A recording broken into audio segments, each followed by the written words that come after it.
Welcome to the Million Pound Mission Podcast. I'm your host, Adam Shively, the PhD, the previously heavy dude, and I'm on a 1 million pound mission. Now, I've personally lost over 100 pounds, and I've applied what I've learned from my own transformation journey to help my hometown clients lose over 35,000 pounds in just 5 years. Now I'm on a mission to produce over 1 million pounds of results by delivering my best weekly tips, motivation, inspirational stories, and transformation strategies so that you can gain clarity about what you need to do to reach your goals and give you the confidence to take action. And the perfect time to start taking action is right now. So let's do this. This episode is sponsored by you, my friends. I want to be able to keep cranking out 3 high-quality episodes each week, and I need your support to make that happen. Now, you can help support the show by becoming one of my Patreon patrons. Now, by pledging $1 a month, that's 8 cents an episode, and I'm going to earn it, by gosh. It's going to make a huge difference for both me and the show. If you pledge over $6 a month, you're going to get access to my Million Pound Mission live page where I do live follow-along workouts, live mobility sessions, live Q&A sessions, and even a few live podcast episodes. And all of your Patreon support dollars go directly towards paying for my new podcast production team. And they are the people that are helping me produce 3 high-quality episodes every week. Now, we need to raise around $500 a month to pay for those services. And you can check my Patreon page to see where our current monthly donation total is at. So it's all out there in the open. And it's kind of cool that you can see that build up. Now, currently, we're only at about $30 a month. So I do need your help. I'm going in the hole every single month, and I can't keep doing that. So if you can support the show, I'm going to earn that $1, all right? And to get more info on how you can support the show, just go to millionpoundmission.com, millionpoundmission.com, and click on the Support the Mission link at the top of the page. Your support is so important to me, and I'm very grateful, my friends. Thank you. Hello, my friends, and welcome to another episode of the Million Pound Mission Podcast. It's your buddy Adam, the PhD, the previously heavy dude, and this is episode number 138, Muscle for Life, with Mike Matthews. Now, simplicity and consistency have been recurring themes during my time interviewing people for this podcast, and this week's guest is going to add to that trend, my friends. Mike Matthews is the creator of MuscleForLife.com, and he's on a mission to empower people to take control of their health and fitness by following a healthy, enjoyable lifestyle that not only gives them the body they've always wanted, but enables them to live a long, high-quality, disease-free life. I want you to check out this episode as Mike and I dig into his own transformation journey that launched his fitness career. We talked about why he started his own nutritional supplement company. We talked about what he thinks people are really messing up right now. And then we talk about the foundational components of fitness that always seem to work. So you're going to get a ton of handy info with this episode. Mike delivers. He's a very well educated. He's dove deep on the topics that he's passionate about, and he can really bring out and tease out those key action points that we always look for. So you're really going to enjoy this one. And without further ado, here's episode number 138, Muscle for Life, with Mike Matthews. All right, Mike, welcome to the Million Pound Mission Podcast. How are you doing today, my friend? Good. Thank you for having me. Well, I'm psyched because I have dug into your info. I've been a fan of your website and your blog especially and your podcast, and I think your message is a perfect fit for what my audience needs to hear. So I'm super psyched about that. And, I just like to start this off. Your story is something that I think is going to ring home with a lot of my audience because you were somebody that was frustrated with fitness. You're willing to put in the work. You weren't seeing the results that you were wanting to get after. But then you made some changes and obviously transform your body and your lifestyle. So if you wouldn't mind, let's dive into your story and how your story of fitness kind of came to be and how you became a fitness influencer. Yeah, so I grew up playing sports. I got ultimately into hockey, played a lot of roller hockey and then ice hockey, and then it was just ice hockey. And so when I was 17 or so and I wasn't playing hockey anymore, I was thinking I want to keep doing something with my body. I don't want to be completely sedentary. And I picked weightlifting simply because girls like muscles, and I was like, I like girls, and so I'll do that. And that's why I started. And I didn't know anything in the beginning, and just picked up some magazines, some bodybuilding magazines, and figured, I'll just do that. And that was pretty much, I recruited a couple friends, and it became something that we just enjoyed, for its own sake. That was, I guess, really, I kind of went, I'd say 7 years or so without really educating myself much. And at least I knew that I didn't really know. Like, I was kind of just dirtling around, following, again, different magazine workouts, maybe working with some trainers here and there. I did that. And again, didn't learn anything in the way of principles or how things work, more just like getting told to do things, and came to enjoy weightlifting and came to enjoy exercising just for its own sake, separate to the vanity, which of course that's always probably half of it. I mean, of why, especially weightlifting in particular, why do we do it? At least half of the reason is because we want to look a certain way. Right. And why we want to look that way, that can change from person to person. But ultimately, we just want to look in the mirror and like what we see. I don't think there's anything wrong with that. I think that's just natural. So went along like that for a while. I made decent progress in the beginning simply because I was new and my body responded decently to the stimulus. And so I'd say over my first 3 years, maybe I gained 25 pounds of muscle, which is pretty bad, actually. So like the first year, if I remember correctly, it was maybe 12 pounds. I maybe weighed 12 to 15 pounds more. That's of course not 100% muscle gain because water, glycogen, maybe I gained 10 pounds of muscle at most, which is a pretty shitty first year, really. Like if you know what you're doing your first year, a low responder should probably gain about 15 pounds of muscle. And that's legitimate muscle. The weight is maybe as high as 20 or 25 pounds. And I'd say a very high responder could gain up to 25 pounds of muscle, 35 pounds of weight or so, give or take. I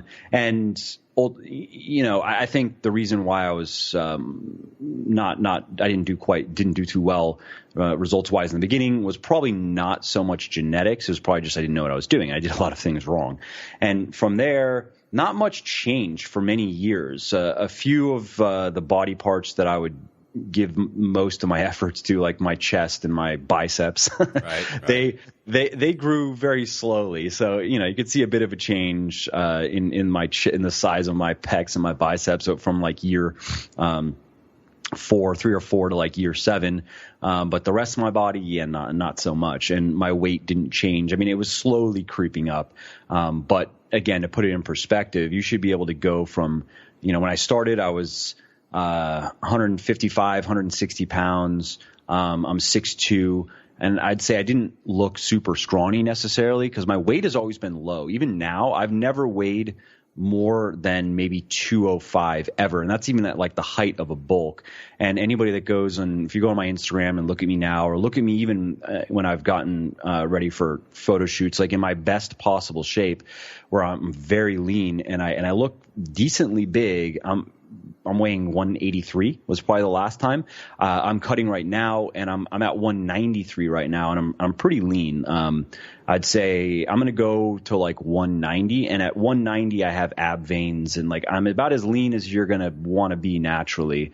And even that's a bit of a pain in the ass to maintain, and that's at 193. Right. So I started though your normal skinny normal dude basically, and so to go from there to like fitness model dude, it's like a 5-year process if you know what you're doing probably. It could be as little as 3 years in terms of if you're a very high responder. If you're a very low responder, maybe it's a little bit longer than 5 years, but probably not. 5 years of proper work for anybody really can go from nothing fitness wise to like, people are wishing they looked like you basically. Right. So around that year 7 mark, I decided at least I knew that I didn't know pretty much anything. So I decided that I would apply myself to fitness a bit more diligently, I guess. And I've always been a good student. I like to learn things. So I just did my thing. My normal thing is if I'm going to get into something and learn something, I like to start with learning the first principles, not necessarily later embroiderments on them. So I try to go to primary documents, right? So, I mean, in terms of fitness for training, like, okay, go read Starting Strength and go understand Starting Strength. Okay, Right. Great. Now that was my starting place there. And then practical programming after that, I think is a good follow up to Starting Strength. And now there aren't very many great books out there on training, like books that you can buy on Amazon. But from there, I got into Lyle McDonald's stuff. That was next, which, I mean, I don't know why he doesn't sell his stuff. It's only on his website, but that's the way he does it. And Martin Burkhan, I liked his stuff, although he doesn't have a book, just because I found it interesting. And I'm trying to remember training-wise, where else did I bounce around? Whose stuff did I really glom onto? Ultimately, Alan Aragon, his research reviews, and now you have guys like Greg Nuckols. He's like a newer entry to the scene, but very, very smart. I think one of the smartest evidence-based, especially with training in particular. That's what he focuses on. So anyways, I started to educate myself on how things really work. How does muscle building, how does the physiology work, right? And then how do you apply that in terms of programming to get the most out of your time in the gym? And on the diet side of things, it was easier. I just went to the scientific literature because it's all there. At this point, you could read maybe 2 or 3 reviews, and not even meta-analyses. They're reviews. They're just narrative. They're written to just be read. Like you could read Eric Helms's review on recommendations for natural bodybuilders and like 1 or 2 others, and that's pretty much all you need to know about diet. That's it. Like if you just do what is in those scientific papers, which again are very easy to understand, you could not learn another thing for the rest of your life, and you would never struggle with your weight. And in terms of the review papers I'm thinking of, they go beyond just calories and macros as well. They go into the nutritional side of things because that does matter. But that's it. You have the quantitative side of dieting. You have calories. You have energy balance. You have macronutrient balance, and you have the qualitative side. You have nutritional balance. You have food choices. That's it. That's all you need to know. And you can, if you just know those things. Again, you'll never struggle with your weight again for the rest of your life, and you will ace your physicals. Your doctor won't understand how it's possible that you can be so healthy and have everything so perfect, basically. And so that's it. That's what I did, and then just started applying what I was learning to myself and getting results. And people that I knew were seeing that and asking what I was doing, so I would just, in most cases, just have them come to the gym with me. Here, I'll walk you through some workouts. Here are my workouts. It's pretty simple. I'm doing what's called a push-pull leg split. I'm just sticking to kind of heavy compound weightlifting. I'm doing a lot of squatting, deadlifting, pressing, and I'm doing some accessory stuff for the pretty muscles like biceps and shoulders and stuff. Gotta get those in. Yeah, and on the diet side of things, here, and I just explain, here's how this works. And in the beginning, I'd be like, okay, what do you want to do? You want to lose weight? Okay, how much do you weigh? Here, I just want you to go. It's funny. I just had a buddy of mine at the gym I go to was asking. He wanted to lose weight. It's the same exact conversation. I don't even get into anything. But I'm like, okay, his name's Josh. I'm like, Josh, what I want you to do is I want you to eat about 200 grams of protein, 200 grams of carbs, and 50-ish grams of fat per day based on your weight and your activity level, and you will lose weight. And let's start there, and we won't change anything until you stop losing weight, and then we'll see what we have to change. But that'll probably be good for, in his case, I was like, you'll probably be able to 10 or 15 pounds at least. That'll be good for that. We won't have to do anything. You'll lose 10 or 15 pounds. And he was, then he's following up, well, what do you mean? What kind of carbs can I eat? What about sugar? What's the best type of fat? And I'm like, it doesn't matter. I don't care. I'm going to recommend that you eat nutritious foods for the most part because that's smart. But if you really don't want to do that for now, let's just get the weight off of you because that alone is healthier than anything else you could do. Like you can't reap the same health benefits from staying at your current weight, but like eating really well. And that's been shown in a number of studies as well, that simply losing weight bringing your weight down from like way too high to healthy is incredibly healthy, and healthier than pretty much anything you can do at that very overweight, in that very overweight condition. So that's how I would start with people. And then when they would see results, then I would explain to them, okay, here's why this works, right? I don't have to sell you any more on this. You see it works. Let me explain to you quickly why this works. Energy balance, macronutrient balance, and then quickly give them a little rundown on nutrition. And there you go. And you now know pretty much everything you need to know, unless you want to become, I don't know, like a fitness competitor or a bodybuilder, then sure, you need to know some more things. But if that's not you, if you just want to look good, feel good, without having to live in the gym or follow highly restrictive, unenjoyable diets, then that's it. And so I went through that process, and that went well. And then somebody along the way was like, so I'd gotten really lean for the first time, right? And he was like, dude, you should just take your shirt off on YouTube and like sell things. And I was like, nah, I don't know, that's not me. That sounds lame. And so he kept on, it became a joke, right? And but I was like, okay, something is just one of those, I don't know, serendipity, I guess, where around that time, Amazon's KDP platform, which is their self-publishing platform for digital, for ebooks, was getting a lot of press because there's a dude who actually still writes. His name's John Locke, or at least that's his pen name, probably not his real name, but that he was the first guy on Amazon's self-publishing platform to sell 1 million books. And cool story. He made a lot of money in business. He created one business, sold it, and then another one, sold it. And the second one he sold for like $30 million. So he was done with money, and he'd always wanted to write. And so he was a smart dude, and he just went about it intelligently, wrote stories, knew exactly who he was writing for, wrote the type of stories they liked to read. And because he didn't care about money, he put them up for 99 cents. And they were full books, and he really put work in them. They weren't pieces of shit.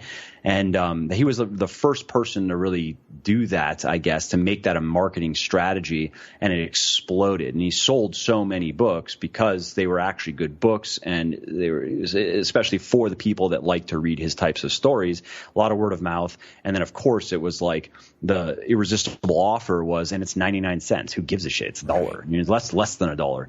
Right. So Amazon used that as a publicity stunt, and I read it, and I was like, oh, that's interesting. I was interested in writing.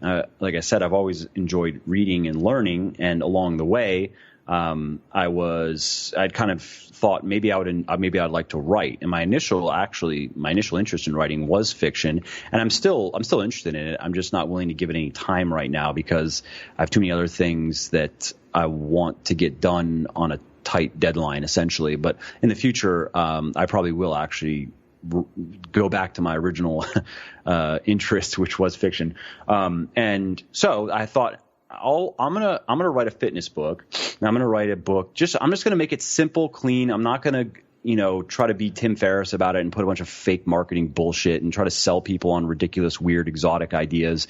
And I'm just going to tell people this is how things work, and just do this and you will get results. And it's going to be simple. Yes, it's going to require work, but it's going to be very straightforward, easy to understand, and it doesn't require a leap of faith. You will see results in your first week. So simply suspend your disbelief for 1 week and just do what I say, and then decide for yourself if you're going to carry on or not. And so that book was Bigger, Leaner, Stronger. So that was kind of the book that I wished somebody would have just given me back when I started. And right. It was like an MVP, minimum viable product approach. It wasn't very long. I want to say maybe 50,000 words, 60,000 words or something. And I did my best to write a good book, but I also wasn't going to sit on it forever and iterate on it forever. I just wanted to get something out there and see if anybody cared. And so that was 2012. And the first month, maybe it sold like 20 copies or something like that. And I was just like, oh, that's cool. Somebody bought my book. And I had an email address in there like, hey, shoot me an email. Let me know what you think if you have any questions. And the next month, maybe it sold 40 copies or something. And I started to get, trickles of emails in from readers who had questions or just to say they liked it. And by the end of 2012, it was selling several thousand copies a month. And along the way, I'd also put up a couple other shorter books, just trial balloons to try different ideas things that I thought might be interesting. And at that point I was looking at, okay, because in my previous life, I was creating employee training programs for companies, mainly for healthcare companies or healthcare practitioners, let's say dentists, doctors, physical therapists and stuff. And that was good business, kind of like a specialty publishing company almost. But there were certain things I didn't like about it in terms of the long term, what's the big picture? Also, even for myself, what level of success do I want to achieve? And maybe I could have done it in that business, but I think it would have been tremendously more difficult. And I would have enjoyed it less because the work itself was a bit less enjoyable inherently, and it would have required getting into the corporate space really. And that's just so not my personality.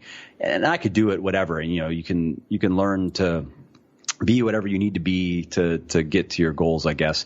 But I'm definitely not drawn to the corporate world at all. So I decided to pivot there at the end of 2012 and go after health and fitness stuff. And, actually the beginning, I didn't even want to get into, I didn't want to become a fitness person or expert or influencer or whatever, because I don't like the fitness space. I don't like the culture. There's so much about it that I don't like. I like fitness and I like what it does for me individually, and I like what it does for other people, personally, how it can change their lives.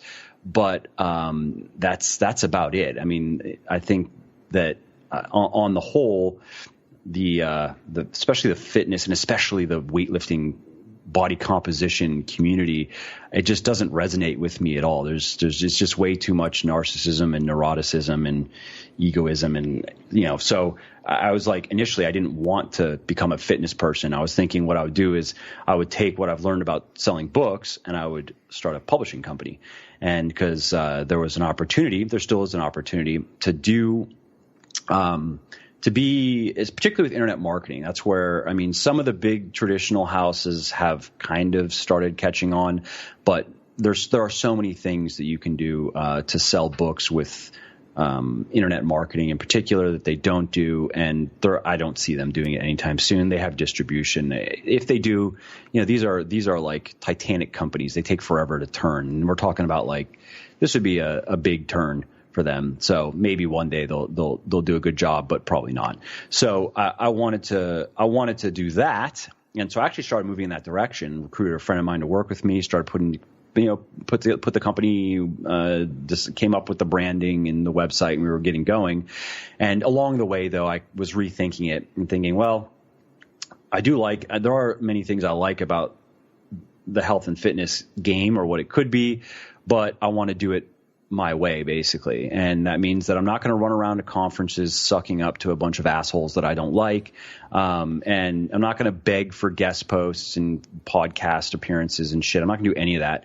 I'm just going to do what I like to do, but also what has contributed to the success that I had experienced up until that point, and that is just create as good of content as I can and get it out there. And if I can just go directly to the people that would like to read my books or read my articles or listen to my podcast, if I can just get in front of them and get them to like what I'm doing and tell others, then I don't need to do any of the things that I just would have no interest in doing, basically. Where if that's what it would take to succeed in the fitness space, not for me. I'll just pick another game. I could figure something else out. So I decided again to change my tack. And Jeremy, who I'd recruited with me, he was on board. He thought it was a good decision. And so that's when we started working on Muscle for Life, which launched in 2013. And I started working on more books. And so then fast forward along the way, Legion Athletics came about, which is my supplement sports nutrition company. And that just came about because at the time I would use like a whey protein, a pre-workout, simply because at the time I didn't like coffee. If I would have liked coffee, I like it now, but at the time, if I would have liked coffee, I wouldn't even been using a pre-workout. I'd tell people I think at the time I was using On's pre-workout. I'm like, honestly, it's pretty shitty. Like the formulation is basically bad, but whatever. It's better than nothing, and it's just some caffeine, and I like it a little bit more than caffeine pills. But if you don't like, there's nothing. If you just want to do a caffeine pill, I understand. And I'd have like a whey protein and a multivitamin. And even the multivitamin, I was like, this is the best I can find. I don't think it's very good, honestly, but I think it's better than nothing, and that's why I take it. And so that's when I was thinking, like, I wonder if I could just scratch my own itch and make the products that I wish somebody else was making, the stuff that I really want. And if somebody else was making it, I would just buy that and recommend that. And that's how Legion came about, basically. And so on top of good formulations, I also would prefer my supplements to be naturally sweetened and naturally flavored. Flavoring's not so much as important, but I wouldn't want to be having, 10 plus servings of artificial sweeteners a day. Not that artificial sweeteners are as harmful as like some of the more sensationalist people, health gurus or whatever would have you believe. But there is a point where it probably isn't good for you. Like if you have too much, and you can get there if you are having quite a few supplements plus like chewing gum and maybe drinking diet sodas and shit, there is a point where it's probably not good for you and your gut in particular. And same thing with like food dyes. Yeah, a little bit here and there doesn't matter. But again, you start adding all these things up on top of all the rest of the chemicals that we're exposed to, collectively, it can matter. Like the impact can be significant, even if each individual piece is really not that. It doesn't seem like it should make that big of a difference. So that's what I did with Legion. Basically, is I already knew I was making sales through Amazon affiliate links, recommending the supplements that I was taking, and I was getting asked about supplements all the time. So I was like, this seems like a pretty safe play. I mean, I don't know how successful this business can be, but I'm not going to get stuck with like I can order $100,000 of supplements and sell them at least, and I'm not going to get stuck with them. And so that's how Legion came about, and that launched in 2014, and now it's I'm doing 8 figures in sales and growing 30 to 40% year over year. And, so it's like a whole thing now. So yeah, I mean, I guess I've probably forgotten some things along the way, but that's kind of that's the long story, like not so short. Now, I think that one of the things that I really noticed about what you said there with your story was you really hone in on the fundamentals, the absolute, like you said, that minimum effective dose. And that's one thing I wanted to kind of pick your brain about, because you focus on that in your blog, your podcast, your book a lot. And so what do you think are like the core things for somebody that wants to transform their body? What are the like 3 or 4 things that seem to always work? Like if you do this, it always produces a result. Sure. So I would say, I guess we can start with people that need to lose weight. And for that, I would say if you just learn energy balance, and if I can just plug my website, it's free information. But if you just go to muscleforlife.com, muscleforlife.com, search for energy balance, and just read the article that I wrote on that. That's all you need to know. If you really want to go into it further, you can. And I link quite a bit of research in that article if you want to go into the nitty gritty details, but you don't have to. So you want to understand energy balance. You want to understand macronutrient balance. So that is basically energy balance refers to like calories in versus calories out. It does matter. It will always matter. That's never going to change. How much you eat, as far as your body composition goes, how much you eat is more important than what you eat. And that is never going to change. So from there, it's important to understand macronutrient balance, which refers to how your calories break down into protein, carbs, and fat. And that's important because as far as your body composition goes, you need to go a bit further than calories in versus calories out. If all you cared about was your weight, then that's actually all you would need to know. Calories in versus calories out. If you could manage that properly, you could get to whatever weight you want to get to. But we don't just want to get to a certain weight. We don't want to just lose weight. We might say that, but what we mean is we want to lose fat and not muscle. And ideally, we want to lose fat and gain muscle at the same time, right? So when you want to do that, then you do need to know a bit more than just how many calories am I burning, how many calories am I eating. You need to understand how those calories break down into protein, carbs, and fat, and how that changes how your body responds to protein, carbohydrate, and fat, because it does different things with them. And if you break your calories down into different proportions of protein, carbs, and fat, your body responds in different ways.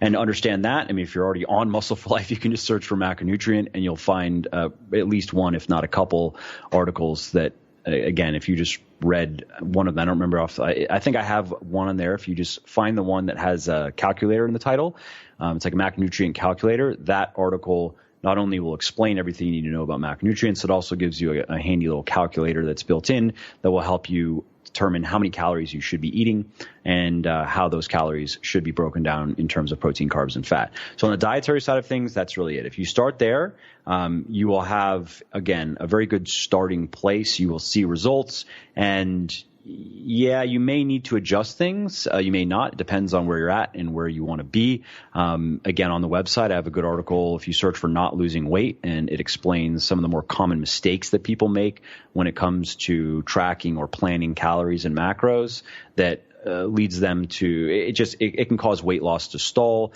and basically it frustrates people and leaves them confused because they think they're doing everything right when they're not, or they have been, but their body has adapted in certain ways and they now need to adapt as well. What got them to that point is not going to get them to where they want to be. So that's kind of the dietary side of things. And on the training side of things, if you make it your number one goal to increase your whole body strength over time, you really can't go wrong. And again, if I were talking to intermediate or advanced weightlifters who are trying to eke out every last ounce of muscle growth and strength gain they have in their genetics, then yeah, it'd be a different discussion. But most people, that's not most people, and most people never get to that point as well, because one of the unfortunate realities of working out is it becomes more and more difficult to continue gaining muscle and strength. So, in my case, I've been training now for 12 or 13 years. I've been training properly for 5 or 6 years. And for me to gain, let's say, maybe I could gain 2 or 3 pounds in a year. Probably not. It's probably 1 or 2 pounds. That's really the best I can do in a year. And the amount of work that would require is, if we look at it in terms of, if you look at it in terms of like the physics definition of work, the amount of effort that's going to require is honestly probably double what is required of like someone who's new to weightlifting to gain their first 25 pounds of muscle. Like it's insane, right? So, but I'm going to assume I'm speaking to somebody who's relatively new to resistance training, at least proper resistance training. So you make your goal to get strong. That's your first goal. Is to just gain strength everywhere in your body. And the best way to do that is if you just focus on a handful of compound barbell movements, and you can add in, again, I had mentioned earlier, some accessory exercises, some isolation exercises for muscles that tend to lag if all you do is barbell training. So with the barbell stuff, I'm talking about like the back squat or the front squat, the barbell deadlift, the overhead press, or military press, it's also called. It can be seated or standing, and the bench press. Those are your staple exercises. And yes, they're all safe to do if you know what you're doing and you don't have any pre-existing injuries or dysfunctions that preclude you from doing them safely. And yes, that applies to everybody of all ages as well, as long as, again, you learn what you're doing, you use proper form, you don't get sloppy.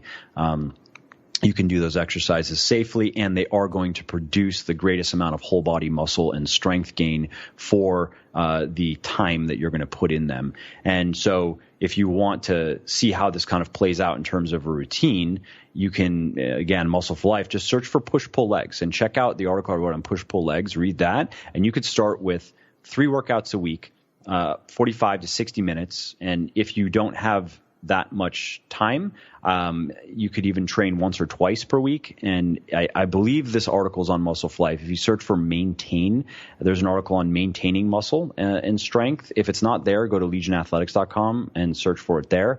And that gives like a once a week whole body workout and a twice a week upper lower split that you can do. Nice. But so whatever it is, whatever you can do, let's just say, and if you can go more than 3 days per week, the push pull legs article does have some 5 and even 6 day options, but you don't have to.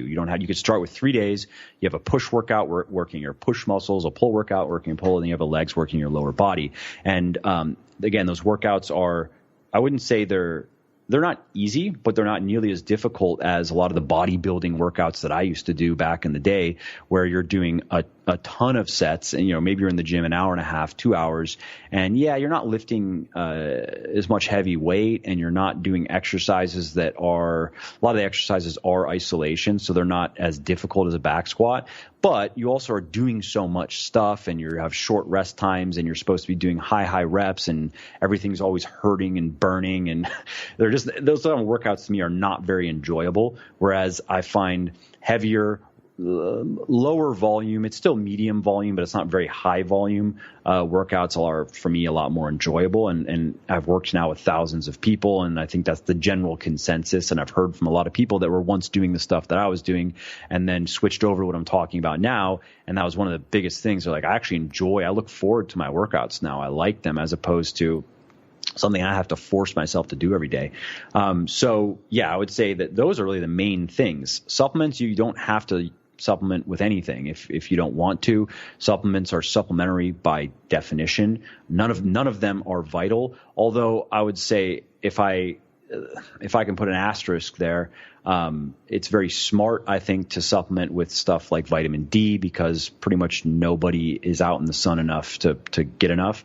How much is that'd be a different tangent, but ultimately, like, you can get a blood test to determine exactly where your vitamin D levels should be, or you can follow some advice of some smart scientists. Basically, I have an article on Muscle for Life, vitamin D, it breaks it all down and goes over the research and kind of shows this is about how much that, according to these smart people, including a guy named Dr. Michael Hollick, who is a professor, and I think it's at Boston Medical, and basically vitamin D is like his life's work essentially.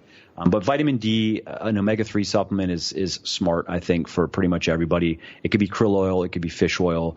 Vegan sources, unfortunately, are not as good because the conversion kind of sucks. But so like an ALA supplement, not so great. And vitamin K, I would say, also is probably worth supplementing with, because it's kind of up and coming, almost on a similar trajectory as vitamin D. Whereas we once thought that vitamin D was like, whatever, it's a bone vitamin, it's not a big deal. And then later we found out that no, almost all of the cells, we have many different types of cells in our body, obviously, and many of these different types of cells have receptors for vitamin D. So it's more like a hormone than a vitamin, and it impacts our physiology and our health and well-being in many ways. Vitamin K is probably, again, I'm just a secondary researcher, so I'm just sharing what I've read about it. But some smart people have said that, vitamin K may not rise to the level of vitamin D, but it's definitely, they're learning more and more about it, that it is more important than they once thought. So besides that, you don't have to use any supplements. If you do have the budget and inclination, there are some things that can help you gain muscle and strength and lose fat faster and just improve your general health. And that's where supplementation enters the picture. Protein powders, they're convenient. They help you eat enough protein every day. And if the macros are good on them, like I like my own, which is a 100% whey isolate, it's like pure protein. I like that. I'd rather eat my carbs and fat. It's more enjoyable. I don't want to drink that. Creatine. Creatine works. It's like the most researched molecule in all of sports nutrition. There's no question. Hundreds of studies show that it helps you gain muscle and strength faster, helps you recover from your workouts faster, and it's 100% safe, assuming you don't have kidney damage or kidney dysfunction. Those are the most important things, and those are the type of things that I'm constantly writing about and speaking about. And because again, if you just get those things right, there is the 20% that gives you the 80%. Everything else that you learn beyond that, just know that now you're really trying to go for the last 20% that you have available to you. And that, again, that's more for the intermediate or advanced person that has got to a point where they have to work so hard. Diet doesn't really change, but it's more the training. You have to get a little bit more sophisticated in your training, because you have to beat the shit out of your body a lot more, but you have to do it in a way that you can actually repair and recover. And, so that's the answer. Right. So off of that, I wanted to ask you where you think people are just royally screwing things up. Like, so we just covered what always works, what is, the foundational things, but where, especially like right now, because there's so much out there, all these hacks and excitement and, it's all this different stuff. Where are we really screwing things up? Biohacking. Just stay away from anything that has any sort of if it even just has a hint of biohacking. Just stay away from it. It doesn't matter. So I shouldn't be putting fish oil like inside my eyelids or something like that to hack my brain health.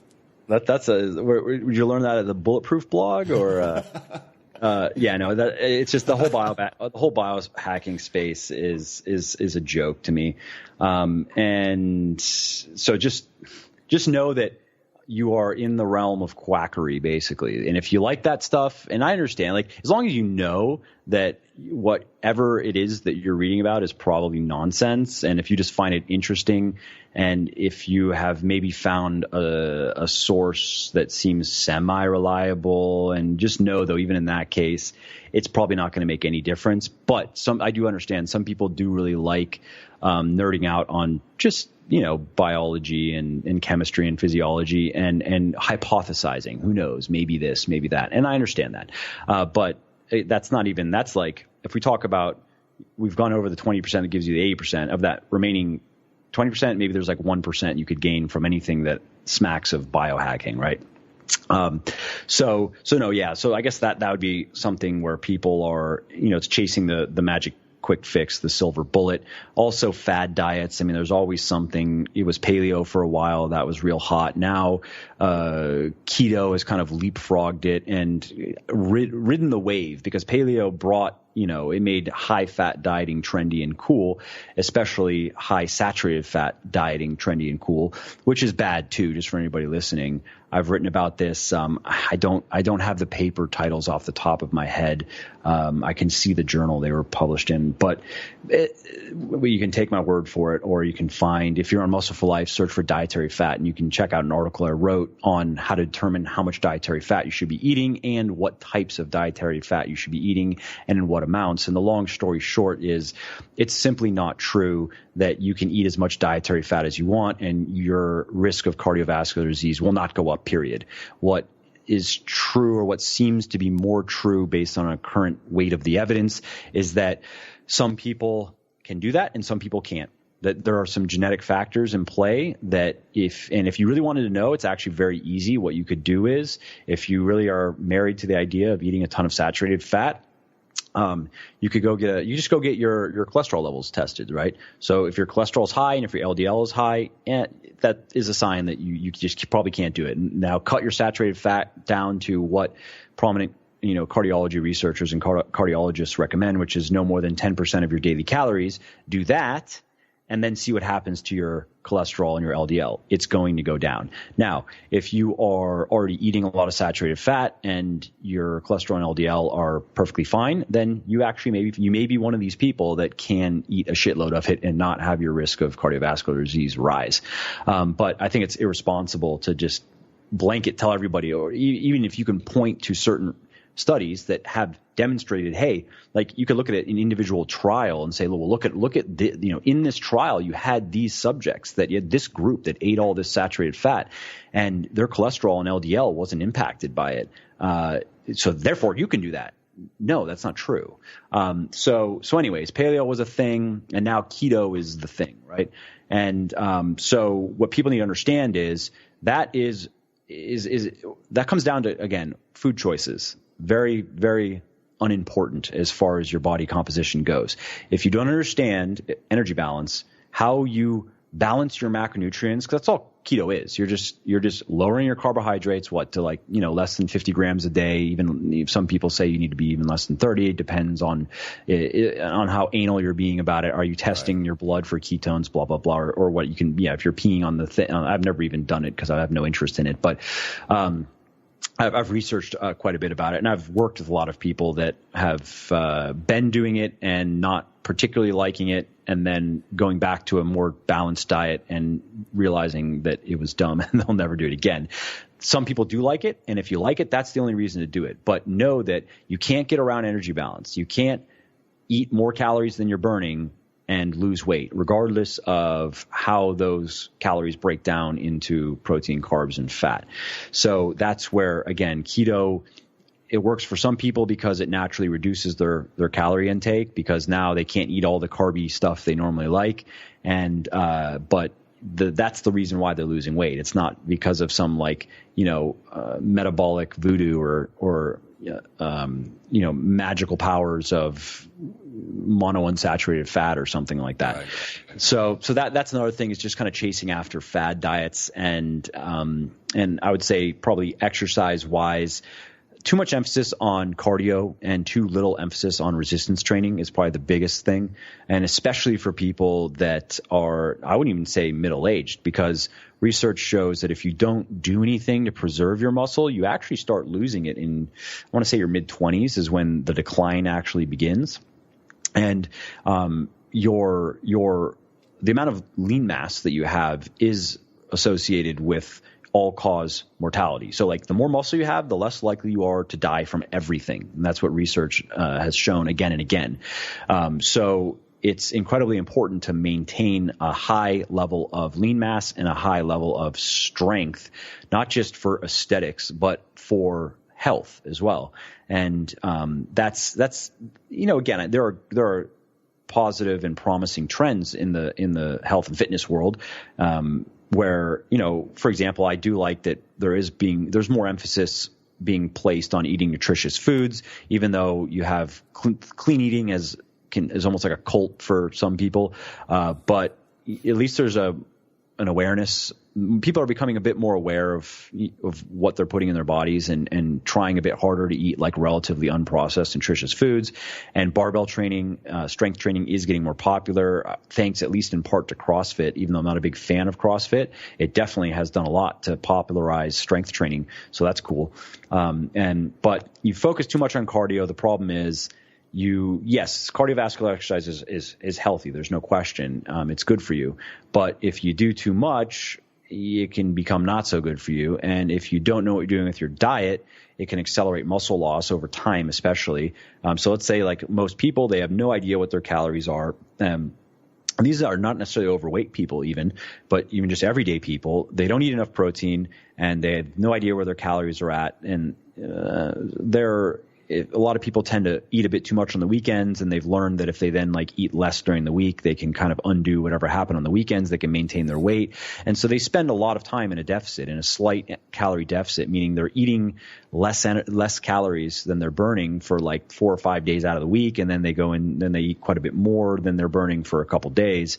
That plus a lot of cardio plus low protein is a recipe for just gradual and accelerated muscle loss, which won't really impact you until you get older. You won't notice anything in the way of side effects when you're in your 30s, maybe in your 40s. But as you get older, it will start to negatively impact you. So I am really pushing for people to, if we say, let's look at the Pareto's principle approach, like put in, 80% of your exercise time, put that into your resistance training. It doesn't have to be weightlifting, but resistance training your muscles, getting stronger in one way or another, and put 20% of that time into cardiovascular. And if you do that, you can, I think, reap all of the benefits that exercise has to offer. So I know we're running short on time, but I wanted to follow up on that point just a little bit, because I know my audience loves kind of starting points and specifics. So if we're going to do, like, let's say deadlifts, we're going to get our hands on a barbell and do some deadlifts. How many like quality reps do you need to do to have an effective workout? Because I know a lot of people are like, well, I go to the gym and I do 3 sets of 8 and the first one's a warm up and then blah, blah, blah. So what would you recommend as far as like just a number of high quality reps that you need to do under resistance to get some sort of a result? That's a good question. I want to answer it simply, because I think of, I'd written about a good research review that showed that it's, if I remember, I want to say it's about 90 to 180 reps per 5 days. Per major muscle group seems to be around optimal in terms of volume. And how you get there is up to you. It's best to split those up into a couple workouts, and not necessarily try to slam one muscle group with, that many reps. And the reason why there's a big variation there is the more weight, the heavier the load is in terms of percentage of 1 rep max, the less the less reps you can do without running into problems, right? But to make that that more practical, if we're talking about deadlifts, I would say nobody needs to be doing more than 12 to, well, let's see. I would say I'd say 12 to 15 reps of heavy deadlifts a week. That's really plenty. And in some strength training programs, you do even less. You might just do one, because you have to do a lot of squatting. You can take one or the other. You can't, unless you are on drugs and have insane genetics and are insanely conditioned, you're not going to be doing a bunch of high volume, high intensity squatting and deadlifting in the same week or same, you just can't do it. So you can kind of take one or the other. And some strength training programs have you squatting 2 or 3 days a week and pulling maybe only once a week for like one set of 5.